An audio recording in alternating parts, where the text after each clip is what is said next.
Hey everyone! So, as I'm recording this on September 30th, Big Brother 23 would have just ended about a day ago. And not one of my favorite seasons, I'll say that.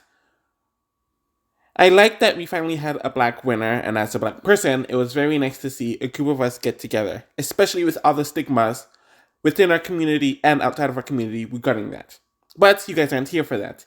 You guys are here to hear me discuss about how I rank the BB Endgames from Big Brother 4 to Big Brother 22. So I'm just going to get right into it.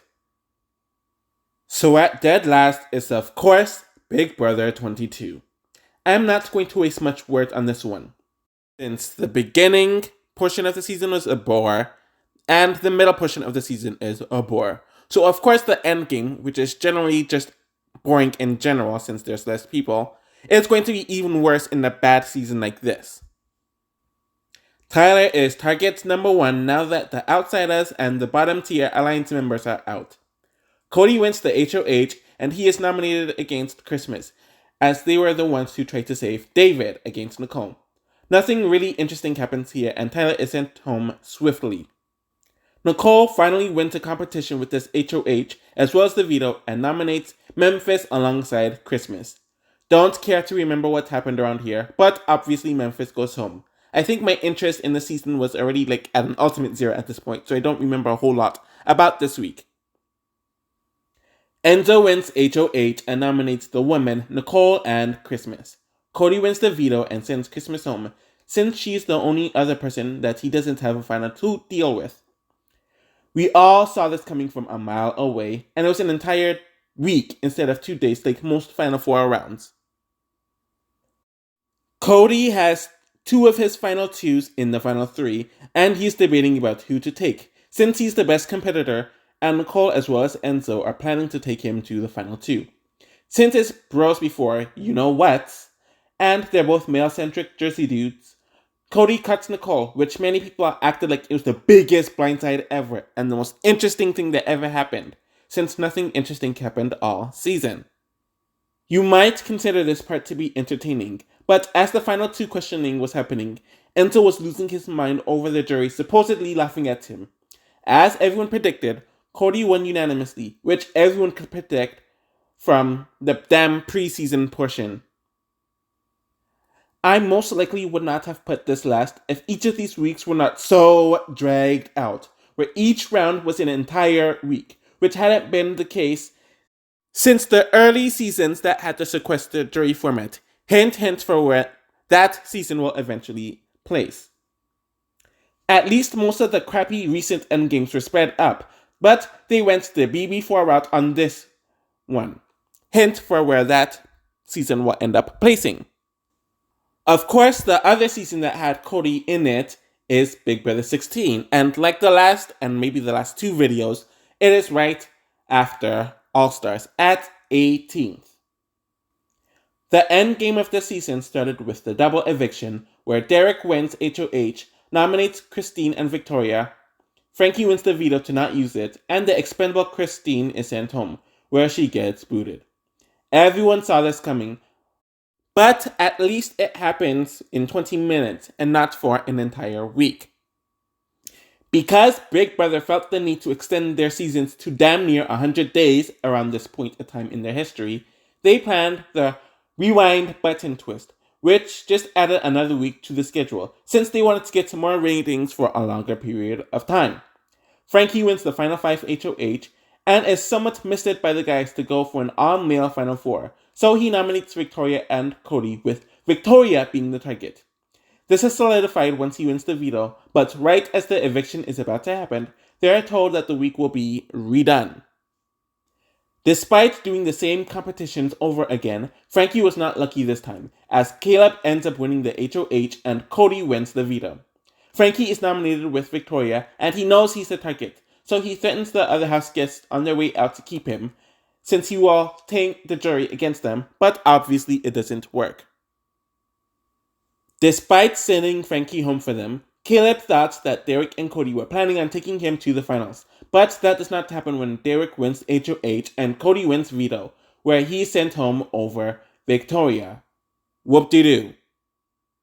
It is the finale week and nothing important happens. Since it's clear that Victoria is not going to win the final HOH, Cody is going to take Derek, though it's not in his best interest, to the final two, and Derek is going to take Cody if he decides to win the final HOH.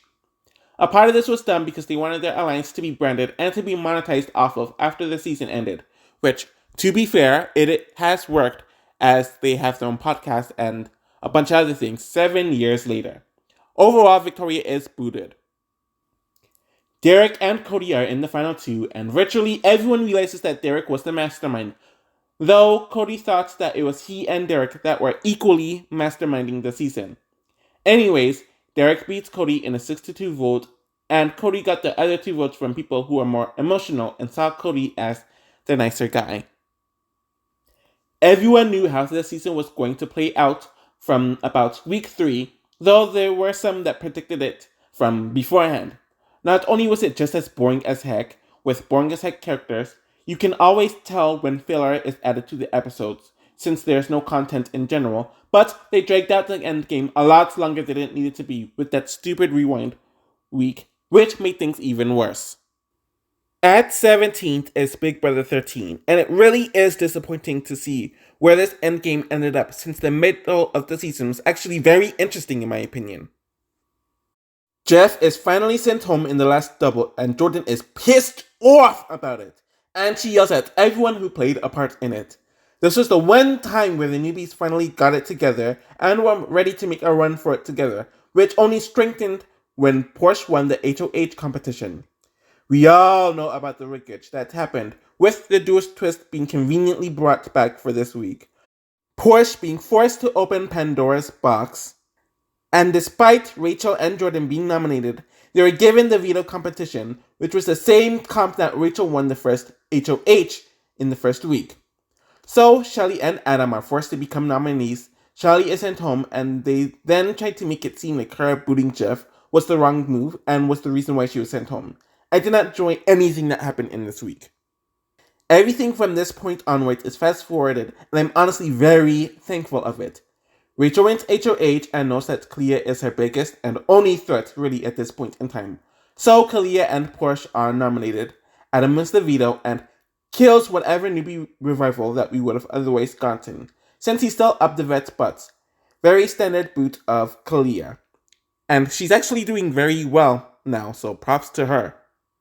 Adam wins the Final Four HOH and he nominates Jordan and Porsche, where it seemed like Porsche was the target, but she won the veto to save herself, and because she had a better relationship with Rachel, she sends Jordan home, who was very close to winning twice. So thank you, Porsche, for that.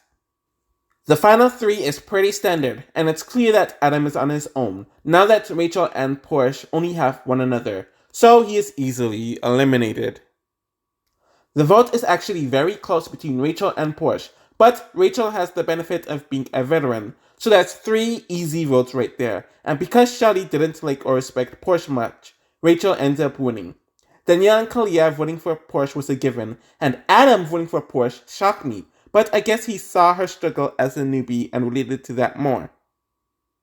I said it before that the season was only interesting in the middle portion, and I found the editing to be just as cluttered and rigged heavily in favor of the veterans like the beginning, but it was done even more blatantly here. Positively, they rushed the endgame after the final 6, and I think it was the first season where they really combined the final 5 and the final 4 into 1 week, which they would do for a while after this point in time. Nothing notable about the end outside of the BS that was the final 6. So at 16 is the very first sequestered season, so I am placing Big Brother 4 down here. And honestly, it is mainly here because everything was so dragged out. And I feel like they lost a few of the more unpredictable, wild, and somewhat interesting people earlier in the season. It is the final 6 and G wins HOH again, but there's this really weird twist where they do the veto before the nominations, and he just gives up a lot just to win the veto, which pisses the house off. So when Jack and Erica are finally nominated, the nominations stick. It is essentially the battle of the genders, as the guys want Erica gone and the girls want Jack gone, and the remaining stooges are trying to convince them to boot Erica. Jack ends up going, and it's fun to see the Stooges get blindsided again on another GHOH, where G was again targeting Erica. We see the reaction to Jack going home, and Robert throws out a bunch of misogynistic BS that is just awful to watch. June wins HOH and is immediately taken away so she could be a part of the VMAs. The veto competition is played before the nominations again, and Allison guesses that June is at the VMAs. When June comes back, she breaks her deal with G to nominate him, and also puts Allison up, so she is forced to use the veto on herself, where Robert is the replacement. G quickly goes home. It is the final four, and it gets somewhat interesting because Robert wins the HOH, meaning that the newly formed Girls Alliance must break up. Allison and Jin see Erica getting close to Robert and making amends, which pisses them off, and they do a lot of unnecessary trash talking that was just very uncomfortable to watch. Everyone is completely miserable, and nothing of interest happens. Allison wins the veto and boots Erica, which is a given. It is the final three, and it's a pain to watch. There is no reason why we needed a full week of watching the final three, where it's down to who wins each competition, and none of them are, quite frankly, likable. They brought a mime in because the house was so boring and they needed content. Robert obviously goes home, especially since he didn't even make it to part 3 of the HOH competition. So, outside of the Jack week, the only interesting thing about the Endgame is the finale, where we see how the jury questions the final two, and everyone but Jack is better at June and Allison. What is actually very interesting is that they had the jurors watch back the season after they voted, and they actually had a reunion on Big Brother. The first and only time Big Brother had a reunion. They brought in the pre-jurors as well, and all of them talked about the foul stuff they watched on the show and the happenings within the season. I wish they continued this after the season, but it did make the actual finale very uncomfortable, as their speeches to June and Allison while revealing their keys was uncomfortable, and no one, even the finalists, were happy once June won. So Big Brother 4 was the first sequestered season, but it shared a lot of the same schedule formatting as Big Brother 2, especially due to the expulsion in the first week. But the abnormally slow pacing in the season is even worse here because the casting in this season is a lot weaker. It is clear that they were still trying to find their footing, and most of Big Brother's run, even in the very next season, they realized that the endgame needed to be sped up. But it's weird that in the 3 most recent seasons, they're reverting back to the format of Big Brother 4 regarding stretching the endgame out. Nothing interesting happens in the endgame outside of the final 6, which doesn't even have the highs of many endgame highs, and actually having a Big Brother reunion. So at 15, I have Big Brother 20, and there are no outsiders here at this point, so it was mainly just the Majority Alliance and their affiliates. And they're not very interesting, and you knew where everything was going to go, especially with the same 3 people generally winning a lot of the same competitions from the midpoint onwards. So it is the double eviction, and it's just level 6 or level 4 and their affiliates left. People in the fanbase think that things are going to get interesting. Tyler wins HOH and nominates JC and Sam, the 2 quote-unquote outsiders. Angela wins the veto, and they both make some lame-ass cocky speech to send Brett home, and they didn't give a crap either way. Angela wins HOH and nominates JC and Sam. Casey wins the veto and doesn't use it.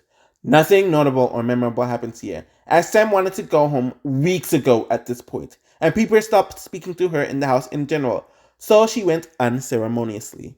The only somewhat interesting event that happened during this endgame is JC pulling out a clutch HOH win at the Final 4, meaning that the trio, who has swapped comp wins for the last several weeks, have to turn on one another. There's no unanimous target, but no one is really fighting hard to save themselves. Casey wins the veto and decides to send Angela home because she had an earlier Final 2 with Tyler. It is finale week, and it's obvious that JC has no chance competitively or socially or strategically, so Casey wins and evicts him. Finale weeks are generally boring anyways, so that doesn't really mean a whole lot. Tyler and Casey are questioned by the jury and both give relatively poor performances, in my opinion. Most of the Hive and Sam vote for Casey to win, and all of level 6, with Haley, vote for Tyler to win. Where everyone is mad that Tyler lost, though it was obvious from Bailey's eviction, and after Scotty returning to tell Tyler that he would lose against Casey. Nothing notable happens for the last several weeks of the game, since none of them are likable or interesting whatsoever, and even with the underdog win in the Final Four, you just don't care. At least it ended on a controversial note, rather than an utter bore that it was for the last several weeks of the season.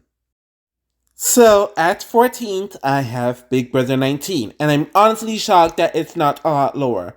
But I think it's a bit higher than the others because the endgame format isn't as atrocious here.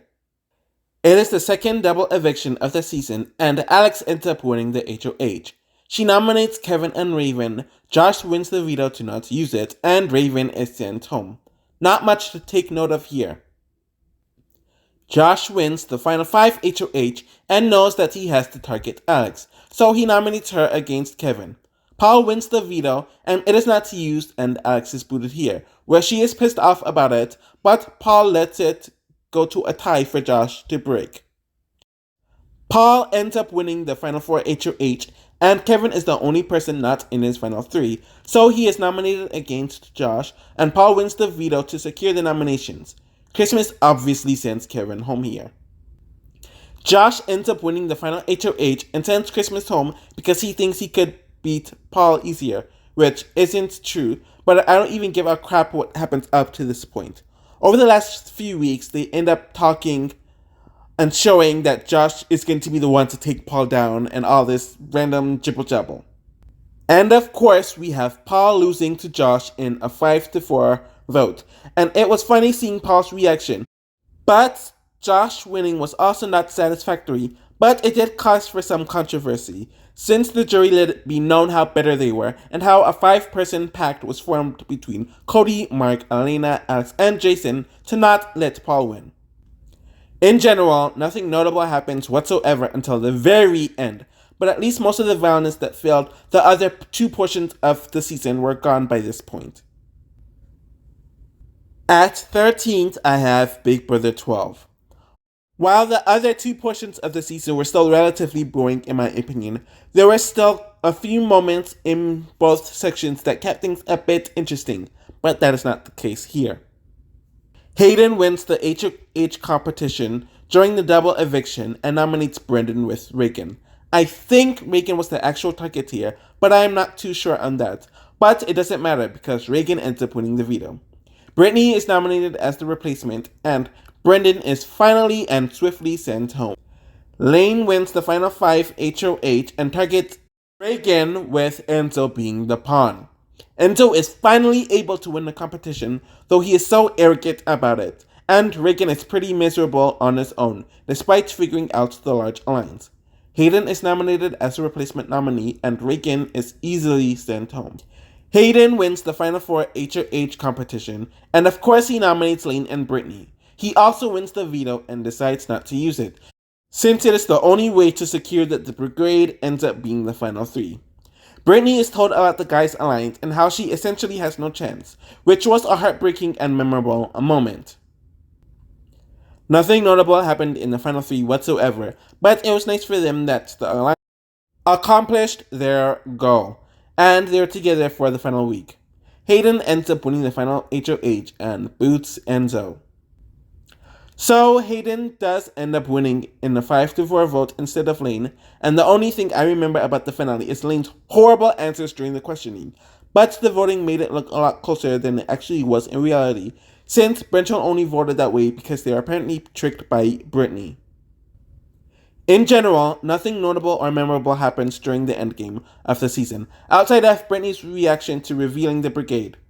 While the season was always kinda boring, it became really boring by the time it reached Endgame. In number 12, I have Big Brother 8, and by this point, everything is set up for the obvious finale of the Donatos. Zack ends up winning HOH, and the Donatos have been using him as a number. So with this in mind, he decides to nominate Jessica and Jamaica to go on the block. Eric and Jessica are aligned with the Donatos, and you would think that she would be safe, but they kind of know that the Donatos are going to shank them, though the father-daughter duo, of course, deny it throughout the entire week. Danielle wins the veto and doesn't use it, with Jessica being blindsided out of the house. Eric is mad that he was blindsided, and it was the perfect time since it is the double eviction. Evil Dick wins the HOH, nominates Eric and Jamaica, and Zack refuses to use the veto he won, so Eric is swiftly following Jessica out the door. After hating one another the entire season, Zack and Jamaica decide to work together to get out the Donatos, when he could have just gotten one of them out a day earlier if he just used the veto in the final five. He gives a cringe speech after winning HOH as he nominates Dick and Danielle, while they give cringe responses and they argue throughout the entire week, which is just uncomfortable by this point. Ultimately, Jamaica goes home since none of them could outcompete Danielle. The final three takes place in 2 days, and it's clear that Zack is outnumbered, though it was nice to see Dick and Danielle bond for a little bit. Dick wins the final HOH and celebrates on Zack's grave, so he could bring his daughter to the final two. Anyways, the Donatos are the final two, and neither one of them are liked whatsoever, but Evil Dick wins in a 5-2 vote, since he was more overt with his personality and seemed to be more strategic compared to Danielle. Overall, the endgame was relatively boring with the exception of the final four, and I don't even know if I was entertained by it, but it was something. The formatting for it was pretty solid though, since it was only 3 weeks, hence it being higher on the list than many others. So at 11th is Big Brother 18. By this point, there are 3 pairs left in the entire season, and it was unique that we had a dynamic like this, though I don't think I liked it very much, but I also didn't hate it very much, if that makes sense. Victor ends up winning the HOH, and he wants to get revenge on the people that turned on him and Paul, so he nominates Natalie and James. He initially wanted James to go home, but let the others convince him to target Natalie, though they were intentionally doing this so they would have more of an advantage to go after Victor. Everyone kind of gaslights Natalie because she was not interested in just hooking up with James during the entire week, and he does a bunch of quote-unquote good guy BS. Corey wins the veto, obviously doesn't use it, and Natalie is swiftly sent home. Corey continues his winning streak by winning HOH and targets the only other duo outside of himself and Nicole, so he nominates Paul and Victor. They are in their feelings about it, but it was the obvious move. Nicole wins the veto to seal the deal, and Victor is sent home for the third and final time. Paul wins the HOH, nominates the only other pair left in the house with Corey and Nicole, wins the veto to seal the deal, and has James send Corey home. I feel like production got the results they wanted with these 3 consecutive boots out of each of the 3 pairs and the order that it was done. The final week has the final 3 contemplating about who they were taking to the end, and it wasn't as much of a final deal. Paul would make the game-ending choice of choosing Nicole to go to the end over James, because he felt like James did not deserve it. Sorry, I'm used to saying he instead of they for Paul. I'm going to correct it. And they didn't like James. I really need to work on that. It's just a first of habit. What was interesting is the final vote, where Nicole wins over Paul in a 5-3 vote. I don't think either one of them gave off a great performance, but Nicole's was a bit better. To me, it was obvious that Nicole was going to win, since she had veteran privilege, and there are more women in the jury than men. It was an interesting discussion, though. I liked seeing how the pairs played from this point onwards, but everything else was relatively standard, and having a controversial final 2 always keeps the conversation going, so kind of a mediocre ending, which is why it's roughly in the middle. So at 10th, I have Big Brother 10. By this point in the season, everything significantly slowed down, and it was obvious that Dan and Memphis were going to just run over everyone else. So it is the double eviction of that season, and the hierarchy of the house is already set up. Keisha won HOH and was targeting the outsiders in Jerry and Ollie. Dan wins the veto to seal the deal, and Ollie is bolted out of the house and he leaves like that. Jerry, the last outsider left, wins HOH in the final 5 and everyone freaks out a bit. Jerry wants Judas out of the house, so he nominates Dan and Keisha on the block. He makes a deal with Memphis, who breaks it by using the veto he won on Dan, and Rennie is forced to go on the block. Rennie easily gets the boot here, and she knows it's coming. Dan wins the final 4 HOH, and everyone knows that Keisha needs to go. In order to calm her down, Dan nominates Memphis and Jerry to give her a false sense of security. But Memphis wins the veto, and Keisha realizes that she's going home, which causes her to lose her mind. It was pretty entertaining and made the endgame somewhat emotional and interesting. Dan wins the final HOH, and it's obvious that Jerry is going home no matter what. So there isn't anything else to really discuss regarding the events. It is the final 3 to take place before the finale night and takes place within 2 days, and I wish they would go back to this format. The results for what was going to happen with the win between Memphis and Dan was so obvious, to the point that Dan won in a unanimous vote, but it was funny seeing Memphis get reamed by the jury. Also, the format of the jury questioning made this a lot better, and it's the last one to have this format, where everyone was able to ask a question to each of the finalists, and they were able to create their own questions. While the finalists had the amount of time they needed to answer all the questions thoroughly.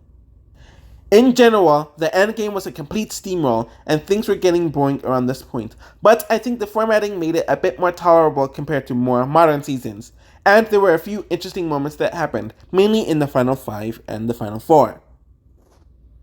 So, at number 9 is Big Brother 21, and I'm actually very shocked that I placed it this high, and to be honest, I don't even remember why I placed it this high, but I guess as we go through it, I might remember.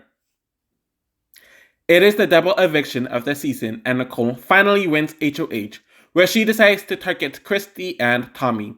Cliff wins the veto, and they both have the option to send home one of the more threatening, Holly or Jackson, but he doesn't use the veto, and Christy is finally sent home. Jackson wins the final 5 HOH and nominates Cliff besides the target, Tommy.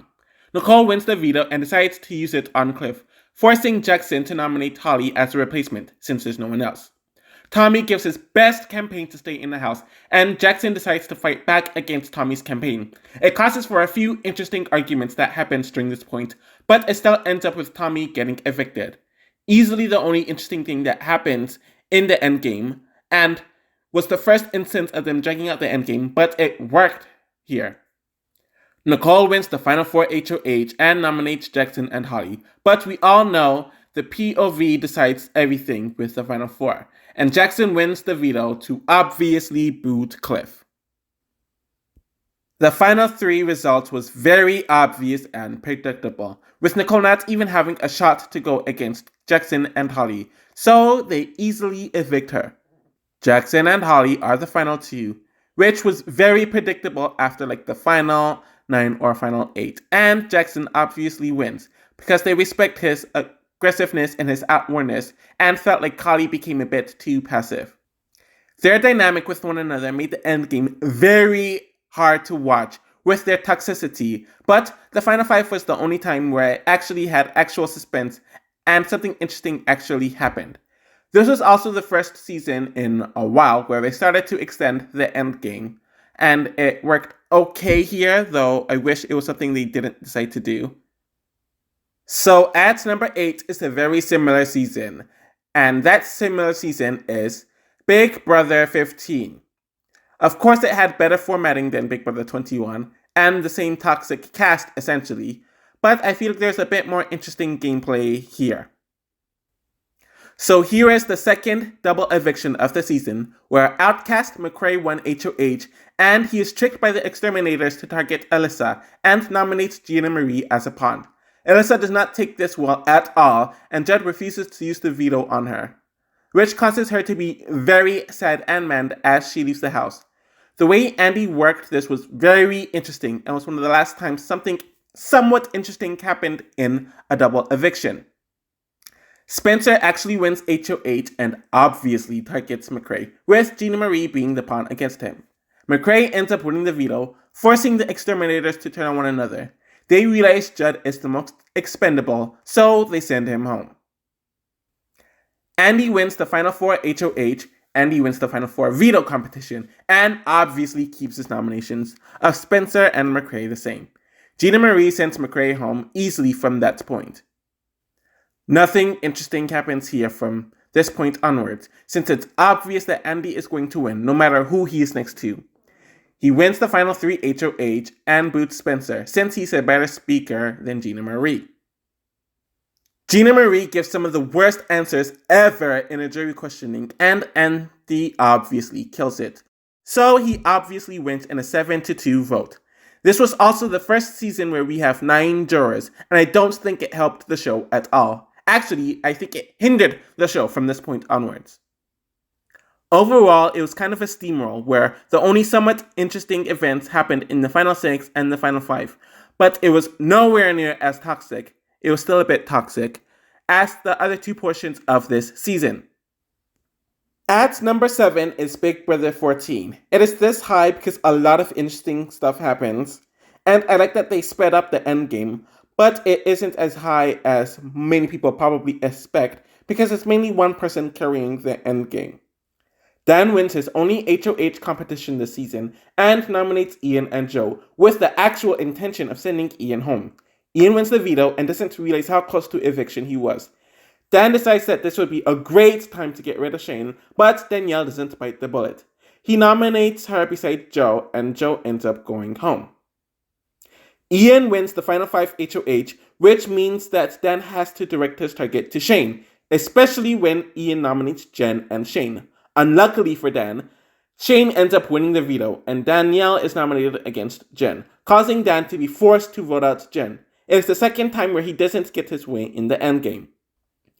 It is the final 4, and Danielle ends up winning this HOH, and due to being in a showmance, she of course nominates Dan and Ian. Danielle wins the veto, and you think everything is going to go smoothly for herself and Shane, right? Nope! Somehow, Dan talks Danielle into vetoing him off the block, meaning that Shane would have to go up, and thought that Dan was not going to evict Shane home. Of course, Dan blindsides Shane out of the house, and Danielle is pissed off that she was had and tricked. Danielle is pissed off at Dan, so she tells him off, and watching their interactions at this point did start to kind of get uncomfortable. Dan pits Ian and Danielle against one another as he pins somewhat of a fake fight between all of them, which is somewhat real as well. Ultimately, Ian wins the final HOH and boots Danielle. We have the final 2 with Ian and Dan giving very awkward jury performances as they're cutting one another off, trying to dim the other, and both of the answers and speeches were very uncomfortable to watch, but it's still one of the more memorable performances of this new format over the last 12 years, where Ian obviously wins. It was fun seeing Dan somewhat struggle with failing to get out his targets initially, especially with the targets not even realizing that they were about to be sent home. And I do believe that this endgame benefited from being a lot more fast-paced. There was a genuine blindside, and the reaction towards it was so great, but Dan carried the endgame with his moves. At 6 is, ironically, Big Brother 6. Of course, you have the battle of both sides continuing to go back and forth until the very end, which is very entertaining, but there was also a lot of interesting moments. Some of it had to do with gameplay and others didn't, but it was still interesting to watch for me. So the endgame starts with the first iteration of a double eviction, and Howie pulls off an HOH win, where the last duo of Yvette and Beau are nominated. Nothing much of interest happens here, and Beau is evicted unanimously, since he's the better player than Yvette. The friendship win HOH once again, where Yvette had the HOH thrown to her, and her reaction to it was so ridiculously Yvette. There is no one else to hide behind, so it's obvious that she's going to nominate Janelle and Howie. Knowing that she's on the line to be evicted, Janelle pulls out a veto win, and it's a very enjoyable moment, especially since Yvette's plan failed. April is nominated next to Howie, and he is obviously evicted. Janelle pulls out a win at the final 4 HOH competitions, and we have a lot of interesting things that actually happens in this round. April decides to make nice with Janelle for strategic benefit, which pisses off Yvette and Maggie, while Janelle uses this to her advantage. Maggie and Yvette are nominated, and when Janelle goes away due to winning a prize, the friendship talk badly about her and finally reveals that they are seen as the bad guys to the general public. Yvette versus April had been something that's been built up all season, and they are both convincing Maggie to turn on the other.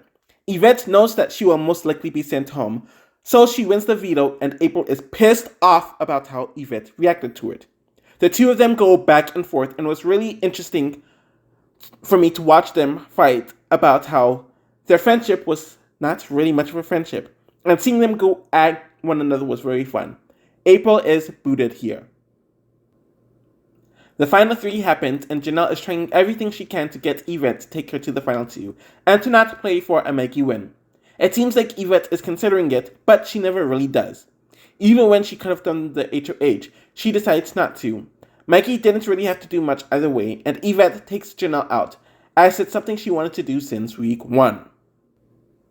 Yvette and Maggie are the final two, and the only thing I remember is Yvette's pretty poor performance at the jury questioning, and even Maggie didn't give the best answers.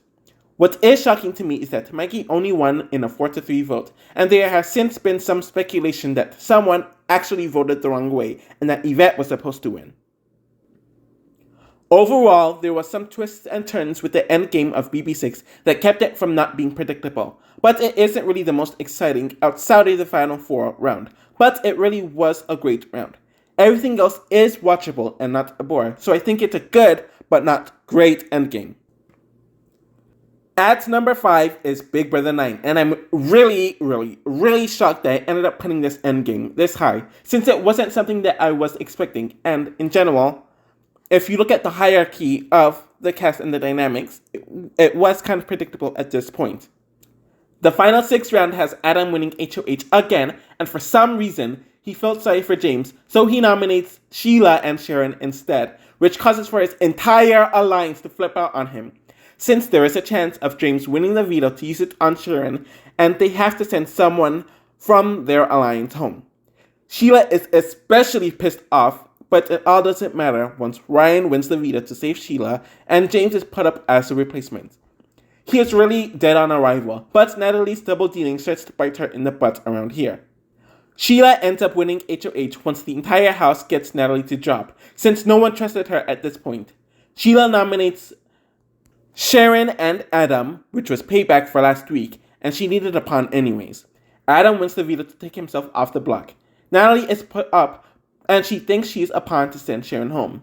The guys decide to expose Natalie's 2 timing, and the entire house interrogates her as she's dyeing her hair, and Natalie admits that she's going with the guys, pissing off Sharon and Sheila off.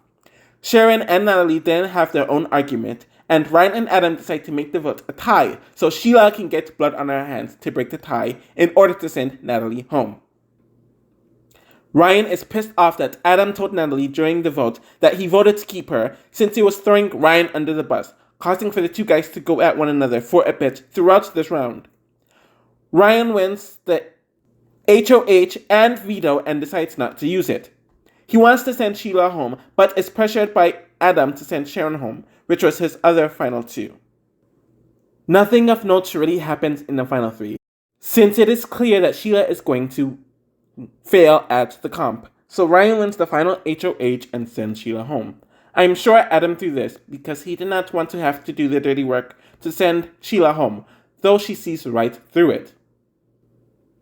So it was clear that Adam was going to smoke Ryan in the jury vote, and that especially happened with the 6-1 vote, despite Sheila being better at him and Joshua trying to make a case for Ryan. Everyone else pretty much shat on Ryan due to being behind Adam and playing for Jen, who they all generally disliked, despite her being evicted in week 1. I was actually shocked with how action-packed the end game of the season was, and it was relatively consistent from the final 6, final 5, and final 4 having a lot of interesting moments that happen.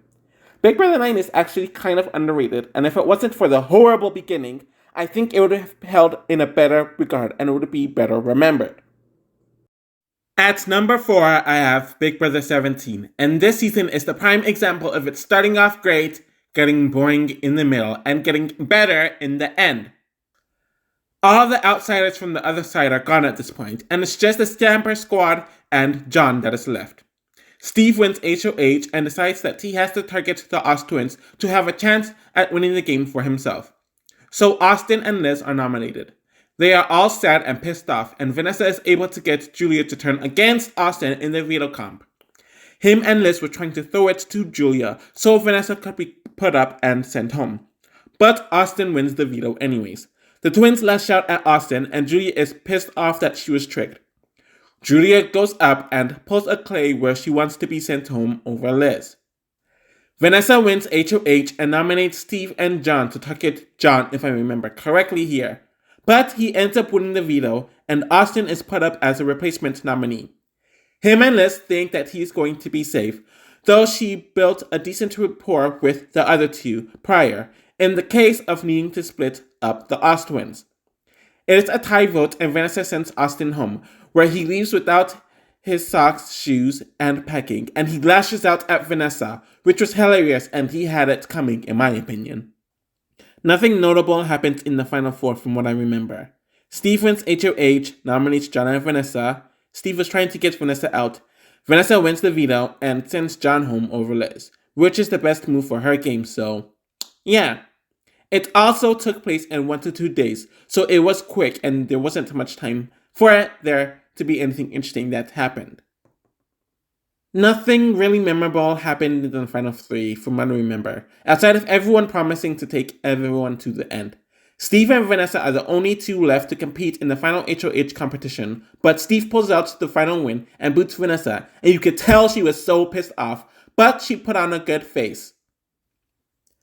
Steve and Liz are the finalists, and it's clear that most of the jury likes Steve and his game more than Liz, so there was no doubt in who was winning. I did enjoy laughing at Liz's awful answers in the jury questioning, since he clearly had no idea about what she was doing and what she did. The endgame starts off pretty strong, especially with the final 6 and the final 5, and the momentum does continue, but it does kind of peter off in the end. I still think it's good, but not as great as the others. So, at number 3, I have Big Brother 11, and it's mainly due to the people who were screwed over by the twist ends up gaining momentum back again, and they earned it instead of being given to them. And there were a few interesting things that happened here that picked up from the momentum that the middle portion destroyed, essentially. Jeff wins HOH, and it looks like the other side is about to be crushed once and for all. Jeff nominates Kevin and Natalie, though he tells them that he's thinking about backdooring someone. I think Kevin and Natalie planted some seeds, but Jeff was already growing distrustful of Russell, so it's a combination of those things.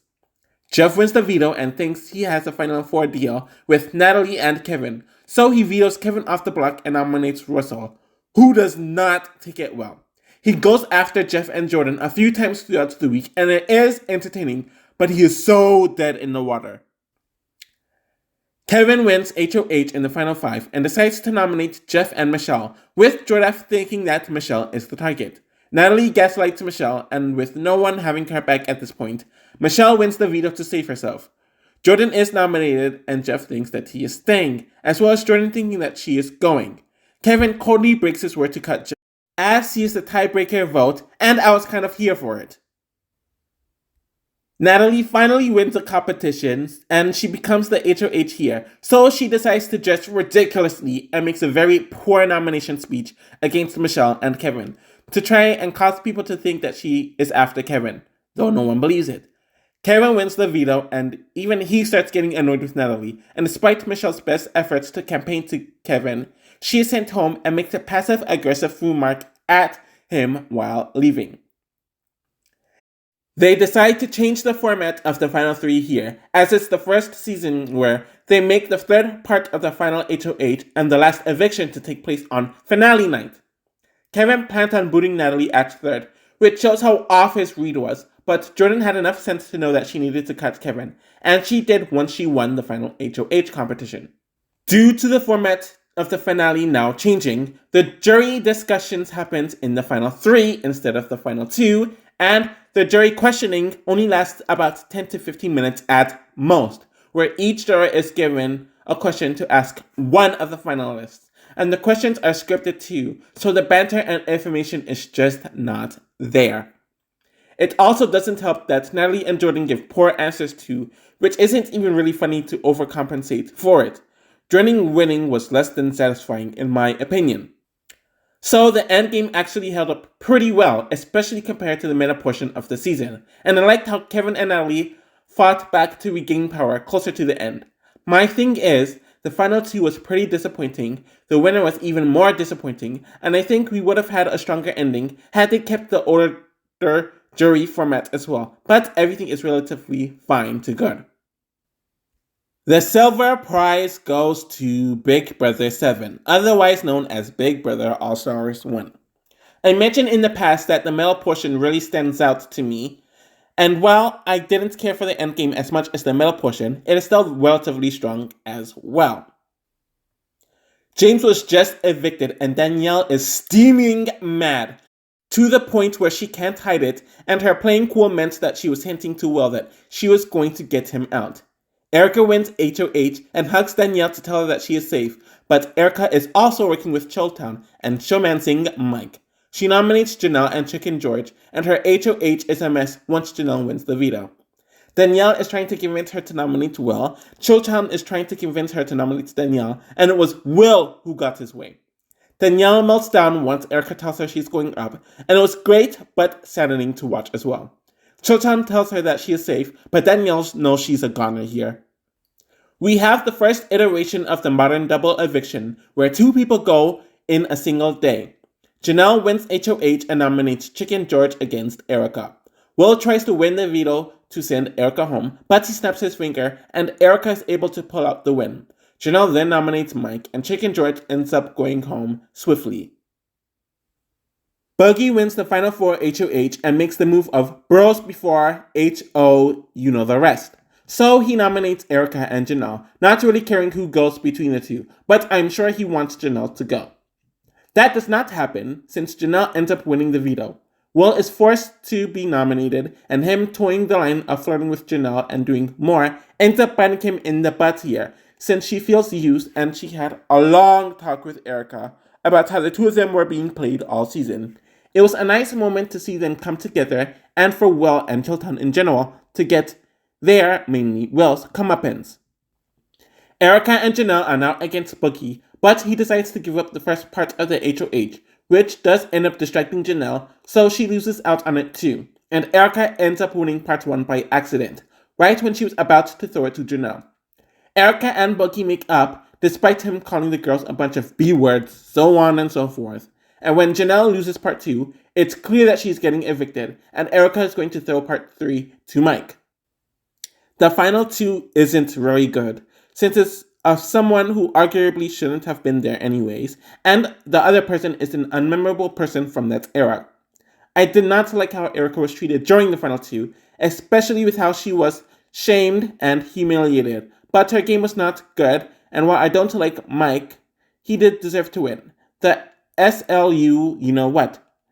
Shaming was just unnecessary. The end game starts off pretty strong, especially in the final 6 to 4 rounds, but it does peter off by the end, and the misogyny during this period does get very uncomfortable to watch at various points. So while it is good, I can't put it at the top due to this. So in my opinion, the best end game in Big Brother is of Big Brother 5. I know many people mention that it gets very boring after the pre-jury, and I do agree that the middle portion is very boring, hence it being so low in my last video, but things really pick up at the end. The end game of this season starts with the first double eviction ever, but it's done in a 2-day period. Drew wins the final 6 HOH and wants Marvin out, since he knows that Marvin is stirring up some mess between him and Diane. He nominates Marvin alongside Diane, which pisses her off, and she gets into an argument with Drew, who claims he's playing it off, but it clearly was real on his end, and Danielle is steaming mad. She tells everyone that she will not use the veto if she wins, and she will not save herself. But of course, when she actually wins the veto, she of course uses it on herself. Nokomis is nominated, and Marvin leaves pissed off and annoyed. Nokomis wins HOH again, and she's determined to get Drew out of the house, so she nominates him against Cowboy. Diane has other plans though, as she sees that Drew is her only ticket to get to the final two, and she's more intimidated by Karen and Nokomis as a duo, rather than Drew and Cowboy. So they were given a veto comp where people can help one another. Diane wins so she can veto Drew, and the duo can vote out Karen over Cowboy, which happens. Karen is pissed off as she is being evicted, and she has a small exchange with Diane. Drew wins the Final Four HOH and nominates Diane and Nokomis, which Diane was fine with, since she didn't want to be the person to have to vote out Nokomis. Cowboy wins his only competition in the season with the veto, and is determined to vote out his sister, though she tries her best to use their blood as reason for her to be kept over Diane. But he sees right through it. Nokomis has a meltdown about not knowing what was happening, and I think it's due to her knowing that she's about to be evicted. And on the feeds, she was really ranting about how awful the DNA twist was, and she was cursing at the producers and everything. Cowboy does evict Nokomis, and she takes it well after that. It is the final three, and Drew is in a prime position, where both Diane and Cowboy think that Drew wants to take them to the final two. One of them is right, and one of them is wrong, of course.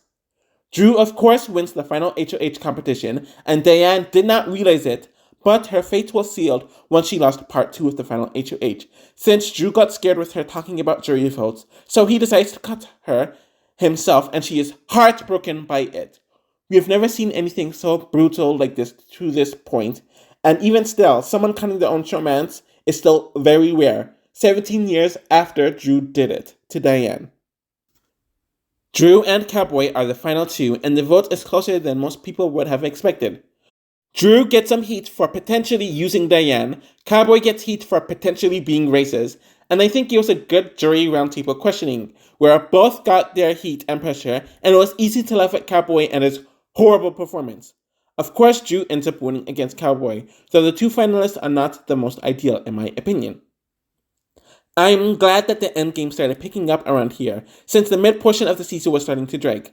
I also think that it benefited heavily from taking the mistakes of Big Brother 4 and improving it here by speeding up the Endgame and not dragging things out longer than necessary, since we were able to get more action this way. I also think it's very consistent, as there's always something good happening in the Final 6, Final 5, Final 4, and the Final 3, while you could also get your keys in during the jury questioning in the Final 2. So overall, that is my list on the Big Brother Endgames. I hope you all enjoyed it, and I will be back with another video soon enough. Thank you.